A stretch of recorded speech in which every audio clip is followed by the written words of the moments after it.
Estás paseando por el rompeolas. Lo que piensas y lo que haces te define. Y lo que escuchas también.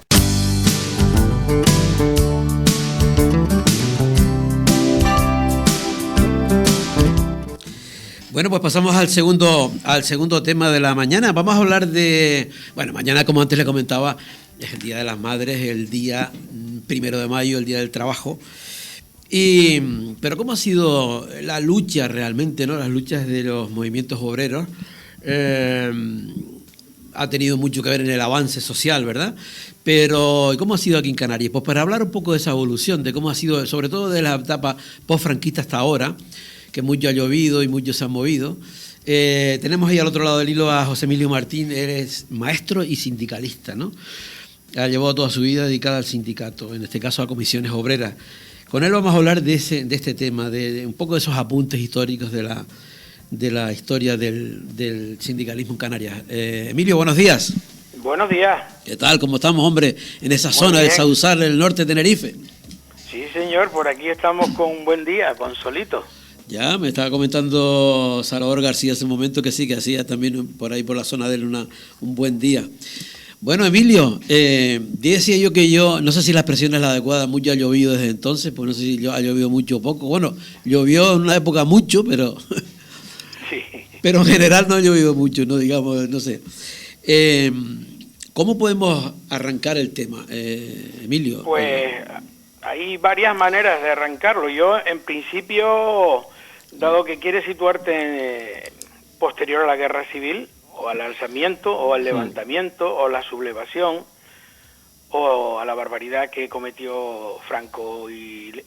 Franco, más los bien ricos, era como los una... curas y sí. Todos los que fueron contra la República y el Estado de Derecho que había instaurado, ¿no? ¿Cómo y qué pasa de ahí para acá? Exacto. Pero para entrar ahí yo creo que hace falta poner un pequeño contexto. El contexto es un concepto que sale casi cotidianamente en los medios de comunicación, que es sobre la riqueza y su mal reparto, ¿no? Como dicen en Canarias, la vaca y el reparto de la leche de la vaca. Ese es el fondo del tema, el origen de la lucha de clases. Se dice, no, es que yo soy el empresario, los empresarios son los que generan la riqueza, las que crean la economía y demás. No, señor, no son los empresarios. Es la mano de obra quien cuida la vaca, hace que la vaca dé leche y después la leche da riqueza, ¿no? Es decir, la mano de obra transforma la materia prima en algo comercializable y por lo tanto genera riqueza.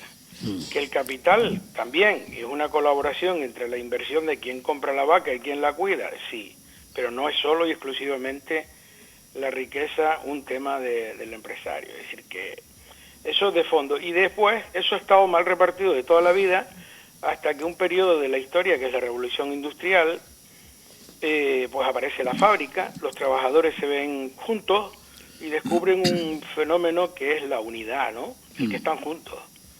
Eso lo da la Revolución Industrial y hace que el 1 de mayo de 1886 se hace una huelga para conquistar o exigir a través de una movilización las 8 horas en Chicago.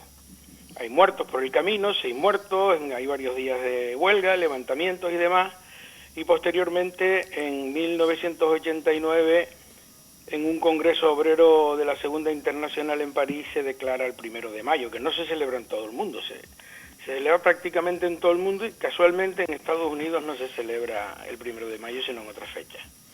Eso es lo que hace que exista un 1 de mayo reivindicativo, que tiene como objeto hacer homenaje también a los mártires de Chicago y que detrás de él han estado socialistas, comunistas, anarquistas a lo largo de toda la vida. En España también surge a comienzos de siglo, en Canarias también, y posteriormente a la represión en la guerra, pues digamos que yo te puedo hacer una historia sesgada, porque es vista desde la órbita de comisiones obreras, de los viejos y viejitas de comisiones que a lo largo del tiempo han ido contando y algunas cosas puedo soltar bastante abandado a comisiones, ¿no?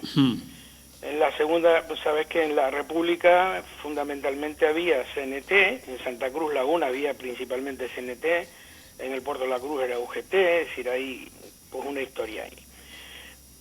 Cuando entra Franco y impone y mata, aparece un mito en Canarias, que es donde nosotros en comisiones consideramos que empieza a resurgir el movimiento obrero. Es en 1959, que es la ejecución del Corredera.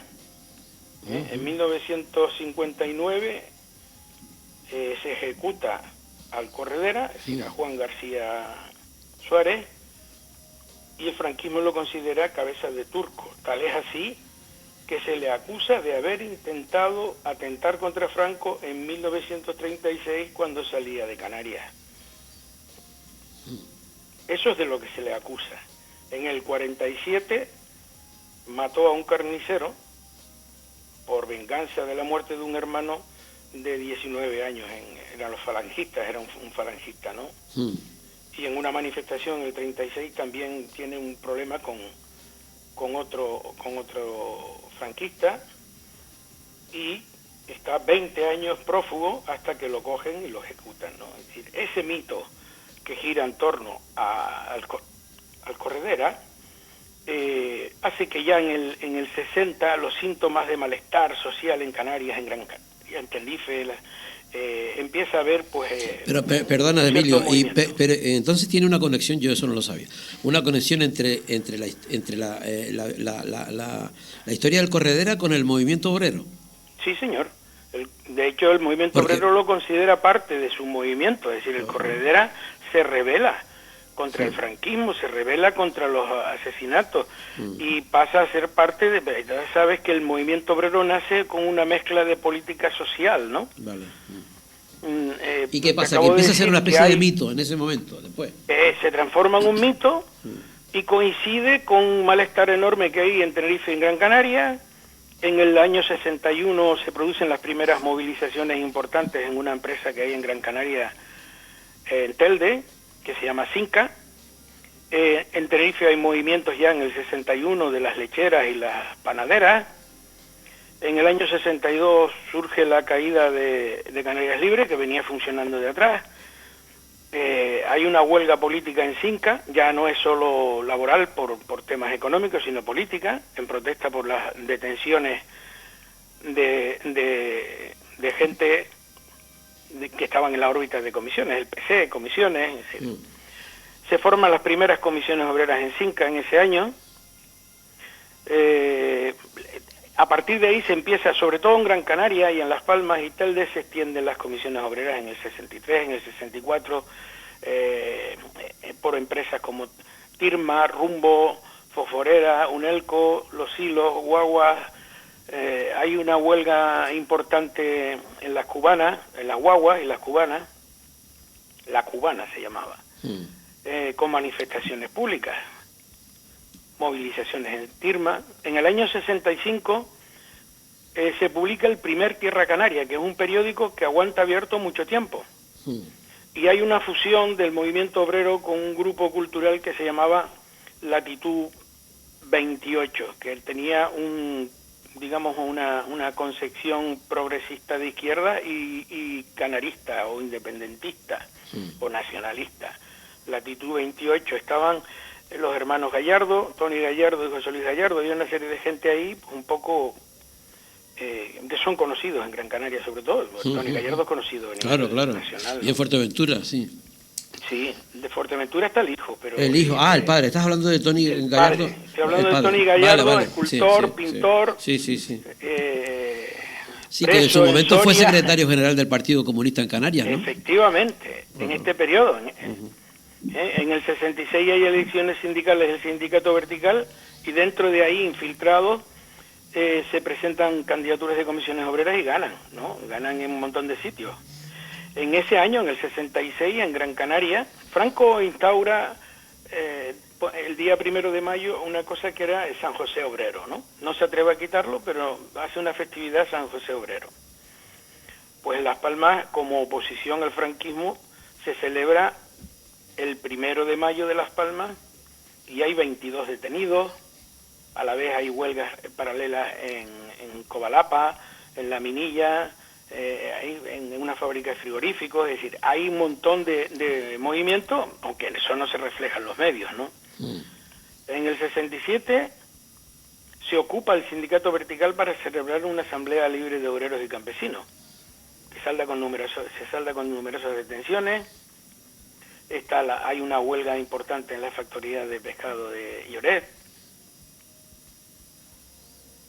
En el 68 ya vuelve a haber manifestaciones de 1 de mayo importantes en Gran Canaria, que esas sí ya empiezan a ser reflejadas en los medios.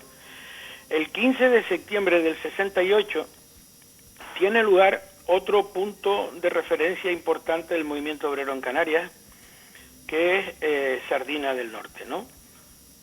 Se convoca una asamblea de trabajadores y trabajadoras, donde van familias completas con niños, en la playa de Sardina del Norte, y durante la celebración de esta asamblea obrera y campesina se produce un enfrentamiento con la Guardia Civil. Hay 2 heridos de bala, más de 50 detenidos, un consejo de guerra posterior, 22 condenados, y aparecen pues un grupo de los hermanos, es decir, Tony Gallardo. Hay una serie de gente que acaban presos en la cárcel de Soria, ¿no?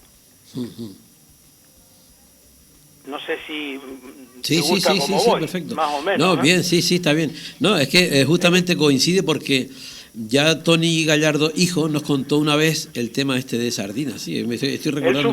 Él sufrió, era un niño seguramente, con su padre y su madre, que iban a todos lados. En ese momento, fíjate que se mezcla la política y el sindicalismo, el movimiento obrero y el antifranquismo, que no solo era PC, la gente del Partido Comunista de Canarias, y también había más gente que después ya pues variaron, ¿no? Es decir, en el 70 aparece la revista San Sofé. En el 71 hay un conflicto, una huelga en la refinería en Tenerife, y hay otra huelga en Nubasa. Nubasa, que eran los astilleros, ¿no? Sí, en Santa Cruz. Es decir, hay elecciones sindicales en el vertical y Comisiones vuelve a ganar dentro. Es decir, las candidaturas de comisiones infiltradas de forma clandestina dentro del vertical, vuelve a ganar y se reafirma la presencia del sindicato. En el 72 se dicta la norma de obligado cumplimiento en las aparcerías y empieza a haber un movimiento potente en las aparcerías, tanto en Las Palmas como en Tenerife. Hay unas huelgas en Tenerife, otra vez en la refinería en Nubasa, que son las que continúan del año anterior. Se inicia ya en el 73 la conflictividad en la construcción, que empieza a haber un sector potente, y ahí empieza a haber con huelgas y movimiento. En el 74 hay huelgas en Amorós, en Betancores, en Las Palmas, en la construcción. Se celebran las primeras asambleas insulares de comisiones obreras. Yo recuerdo, siendo alumno de la Escuela de Magisterio en el 74, que se celebra la primera asamblea de trabajadores y trabajadoras de comisiones clandestinamente, desde las 11 de la mañana hasta las 2 de la tarde, en la segunda planta de la Escuela de Magisterio, es decir, sin permiso de nadie, un grupo de gente que militábamos en el PC, ayudamos a los trabajadores que querían constituir la primera asamblea de comisiones obreras. Estamos hablando del 74, Franco vivo. Y a lo largo de toda la mañana empiezan a entrar gente disimuladamente por la puerta principal de la Escuela de Magisterio, subían la escalera al salón, al aula doble, y ahí se celebra clandestinamente la primera asamblea en la que asista Nicolás Sartorio. En aquella época pues eran desconocidos, ¿no? Nadie se enteró. Habíamos tomado las calles completas para avisarles. ¿Cómo era? Digamos, la primera asamblea de comisiones. Mira, el tiempo avanza. Mira, una cosa, ya que estás contando eso, Emilio, ¿cómo? Porque yo creo que las nuevas generaciones eso no lo saben, ¿no? Pero ¿cómo se fraguaba? Tú antes, ahora comentabas que esa primera asamblea de comisiones obreras se lleva a cabo en la Escuela de Magisterio, ¿no? Y sí es cierto, clandestina y a pleno día. Claro, y en pleno día y de una manera clandestina. Pero ¿cómo funcionaba ese engranaje entre el mundo político y el estudiantil? El mundo político alternativo, claro, y el estudiantil, porque había una solidaridad increíble entre ambos, ¿no? Que ahora sería casi que imposible pensarlo. Era lo mismo, digamos que el tronco común, el denominador común era el Partido Comunista de Canarias, ¿no? En aquel momento Partido Comunista de España, y donde el papel de la organización del Partido Comunista de la Universidad de La Laguna era principal. Otra cosa es que, y ahí ya en ese periodo del que te estoy hablando, por ejemplo, las agrupaciones de las facultades del PC funcionaban de forma coordinada con agrupaciones de barrio. Es decir, yo domino más Tenerife. Entonces, por ejemplo, la de Magisterio, trabajábamos con la gente del PC del barrio de la Salud y nos reuníamos clandestinamente juntos, que veníamos de las células, pero después pasamos a agrupaciones. Entonces, eso estaba al orden del día, ¿no? Uh-huh. ¿Y cómo fue evolucionando? Sí. Sí, dime. Que funcionaba de forma absolutamente clandestina. Es decir, organizábamos, yo qué sé, las pintadas en la calle, o reparto de panfletos, o yo recuerdo repartir mundobreros por las calles, o en la laguna, en la avenida de la Trinidad, que era la parada de las guaguas, a las 7 de la tarde en punto, confluían todos los trabajadores que iban y trabajadoras que iban a su casa, de la empresa, y tenían que cambiar de guaguas, ¿no? Entonces eso se llenaba de gente, y en cuestión de 5 minutos a lo mejor empezábamos 30 personas a regalar mundo obrero dando gritos, ¿no? Adrede, claro, a los 5 minutos cerrabas el kiosco y salías como un tiro. ¿Y la policía no aparecía? O sea, aparecía a los 5 minutos, teníamos calculado 5 minutos. 5 minutos. Tenía que tener todo el mundo regulado el reloj de tal manera que a las 7 de la tarde en punto, en la Trinidad, en la zona de la otra zona interior en la catedral, por la zona de la catedral, en la Cuesta, en Taco, en Calle Castillo, en todos esos sitios, a la vez se empezaba a vender mundo obrero, que no se vendía, claro. Se entregaba. Lo que se hacía era una exhibición de existencia, ¿no? de presencia. Y claro, la gente se asustaba. Entonces, a los 5 minutos, claro, hay alguien que avisa. A los 5 minutos aparecían los grises por todos lados, ¿no? Y ustedes que la pata le dan en el culo, ¿no? Mira, yo recuerdo un compañero que se equivocó en el reloj, lo puso mal, se pasó, cometió un error, que fue llevar el DNI con él. Cuando llegó la policía lo vieron, le corrieron detrás, tiró el bolso y lo tuvimos escondido 6 meses. Y en el bolso tenía el carnet, DNI. claro, ¿no? Claro. Mira, ¿por qué se ha llegado al día, siempre a los primeros días? Es raro, ¿no? Una unidad sindical. ¿Por qué no existe la unidad sindical cuando todos tenemos prácticamente los mismos problemas? Bien, esa es la clave. El rico, el capitalista tiene el dinero, tiene el poder del dinero y además controlan todo, hoy más que nunca. Pero la única herramienta, la única energía que tienen los trabajadores y las trabajadoras es la unidad. En España y en Canarias tuvimos un periodo, fíjate que Comisiones Obreras es una fusión, se llama organización de nuevo tipo, entre el tipo de sindicalismo de la CNT, de la República, y el tipo de organización sindical de UGT, es como una fusión. Marcelino Camacho decía que la unidad pasaba porque hubiera una única organización. Eso es casi imposible. Pero sí se ha conseguido, por ejemplo, que en los años 80, ante una competitividad no muy sana entre UGT y comisiones, pasamos a tener una colaboración casi permanente. Compite, pero a la vez trabaja juntos. Si no, el movimiento obrero pierde. Entonces, la mayor unidad de los trabajadores, del 80% de los trabajadores organizados y cotizando, son UGT comisiones, ¿no? Entonces, ahí sí hay una cierta unidad. Que después hay diferencias, pues, eso yo me imagino que es ley de vida, ¿no? Pero sí hay un nivel alto de unidad. ¿Has visto, por ejemplo, ahora cómo ha estado funcionando en torno al conseguir recuperar derechos sindicales que se nos han quitado? Se consiguió el Estatuto de los Trabajadores empezando la transición, se ha deteriorado, ahora se recupera un poco. Ahí el papel. ¿Tú crees que la gente cree en los sindicatos? Tú estabas hablando antes de lo de Marcelino Camacho, esa etapa tan ilusionante, ¿no? En fin, pero en ese el liderazgo se ha perdido, incluso ya que estás hablando de comisiones, muchos incluso líderes han acabado fatal. La opinión que tiene, ¿qué opinión crees tú que tiene la gente de los sindicatos?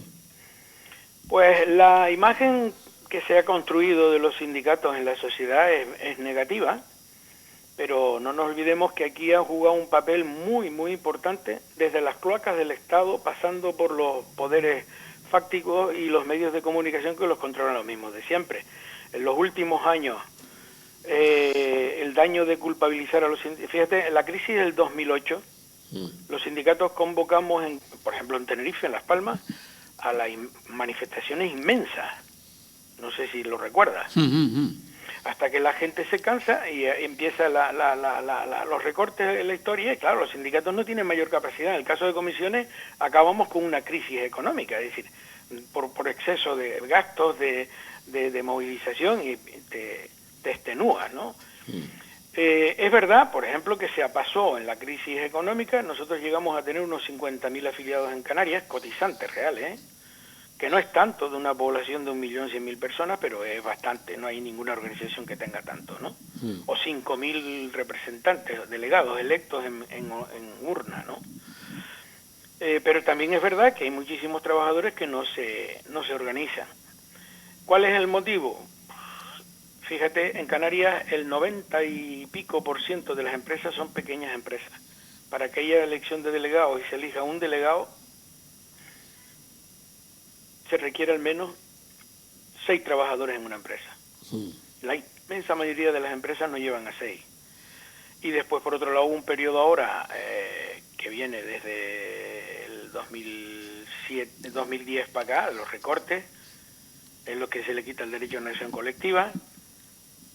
Si tú no tienes derecho a una acción colectiva, no tienes derecho a pelear, y el empresario tiene el derecho a despedirte sin pagar nada, y después prevalece la negociación de un convenio individual entre el trabajador o trabajadora y el empresario, es como subir a un ring a un peso pesado de 150 kilos contra una persona de 50 kilos. ¿Tú cómo ves, por ejemplo, los últimos acontecimientos? Entonces, ahí no tienen nada que hacer los trabajadores. Afiliarse a un sindicato o pelear, están muertos, ¿no? Entonces, ese es el motivo. El motivo es que se han puesto todas las normas, todas las reglas a favor de uno de los jugadores. Es decir, el partido está más que trucado, ¿no? Pero los sindicatos son comisiones obreras, Los trabajadores organizados en la lucha unitaria por sus derechos, por las 8 horas en su momento, por esto, por aquello, eso es un sindicato. Así que los sindicatos no son las personas que han estado en los pero también es verdad que los sindicatos últimamente se dedican también a otras cosas,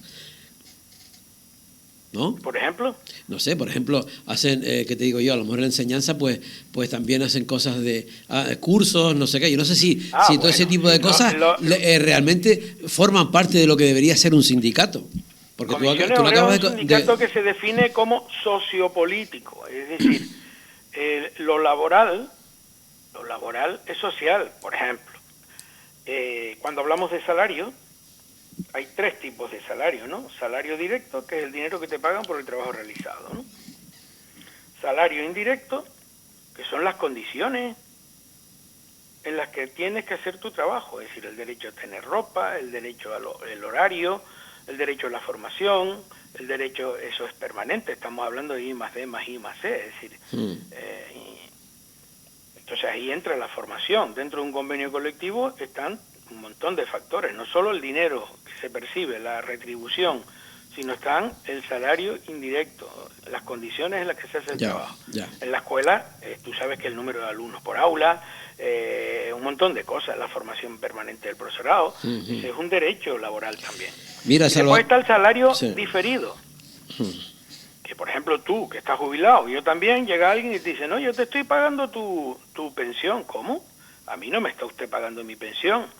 Mi pensión es mi salario diferido que he estado 40 años guardando ahí en una cajita común, pero que he puesto el dinero yo. No lo ha puesto ni el empresario ni nadie más, ni el Estado. Es mi dinero, que es mi salario diferido y que ahora en lo que me queda de vida lo cobro en forma de pensión. Entonces, teniendo claro eso en los 3 conceptos del salario, pues verás que los sindicatos hacen todo relacionado con eso, ¿eh? Hay cosas que yo coincido en que a lo mejor no deberían hacer, pero bueno. Mira, ya para finalizar, Emilio, de aquel 1 de mayo reivindicativo que tú hablabas al principio y todo esto, al llegar ahora, que prácticamente no hay nada, es un día, nadie lo... desde hace tiempo ya, ¿no? Antes de irnos, ¿tú sabes quién fue el primer abogado clandestinamente que tuvo comisiones en Tenerife? No. ¿Quién? No sé. ¿Quién montó el movimiento de Canarias Libres y posteriormente el M-Payac? Antonio Cubillo. Antonio. ¿Sí? Antonio Cubillo fue el primer abogado de comisiones con Franco Vivo, clandestinamente, y conjuntamente con Juvenal Padrón, una serie de Juvenal Padrón, no pienses en el hijo, el padre. Montaron las huelgas de las que hablábamos antes, ¿no? De las lecheras y demás, el pan, y bueno.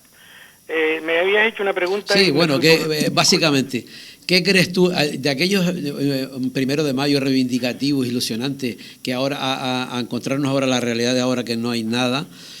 ¿Qué tendríamos que hacer para que la gente volviera, para que se creyera de nuevo? Es triste ver cómo esta sociedad y cómo hay cada vez más problemas en la escuela, cómo advertimos del individualismo de la gente, cómo se olvidan conceptos de solidaridad, de ayuda, pues ese tipo de cosas. La gente se ha ido, desde los años 80, se ha impuesto en la sociedad un planteamiento egoísta, contrario a lo que se hace después de la Segunda Guerra Mundial, que es un acuerdo social para el reparto con los el pacto social entre empresariado europeo y los trabajadores y los sindicatos. Se ponen de acuerdo en construir el estado del bienestar, ¿no? Y aparecen los conceptos de solidaridad, el concepto de impuestos. Roosevelt le cobraba el 90% de impuestos a los empresarios. Decía, es una barbaridad. Dice, no, con el 10% restante siguen siendo multimillonarios. Tenemos que redistribuir la riqueza, decía Roosevelt. Roosevelt no era de izquierda, era progresista, pero nada más. Hoy pasa lo mismo. Lo que pasa es que ya de los años finales de los 70 a ahora se ha ido introduciendo en la cultura de la gente, pues lo contrario al concepto, la palabra Podemos no se la inventaron hace poco. Podemos entre todos levantar la economía de Alemania, es decir, la sociedad americana salir de levantarnos. Y ese concepto solidario se ha perdido por un concepto individual, sálvese quien pueda. Y eso nos está llevando a que los trabajadores que tienen su fuerza en la unidad, pues la están perdiendo. En fin, yo creo que es un problema cultural, educativo. Totalmente.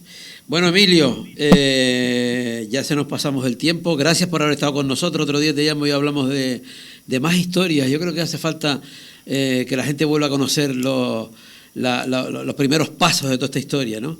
A ver si volvemos a sintonizar de nuevo, ¿no? Sí, es fundamental. Es fundamental. Este 1 de mayo, mañana, fíjate que está conectado con la realidad. El concepto es la solución: subir salarios, contener precios, más igualdad. Eso simplifica lo que acabamos de hablar. Sin embargo, pues a lo mejor, ojalá que se llene de gente, pero generalmente no va mucha gente a los 1 de mayo desde hace bastante tiempo. Sin embargo, los trabajadores y las trabajadoras cuando se movilizan generalmente siguen teniendo esa cultura, esperemos que no se pierda. Esperemos que sea así. Bueno, Emilio, un saludo, hasta siempre. Un saludo, un abrazo. Venga, chao. Bueno.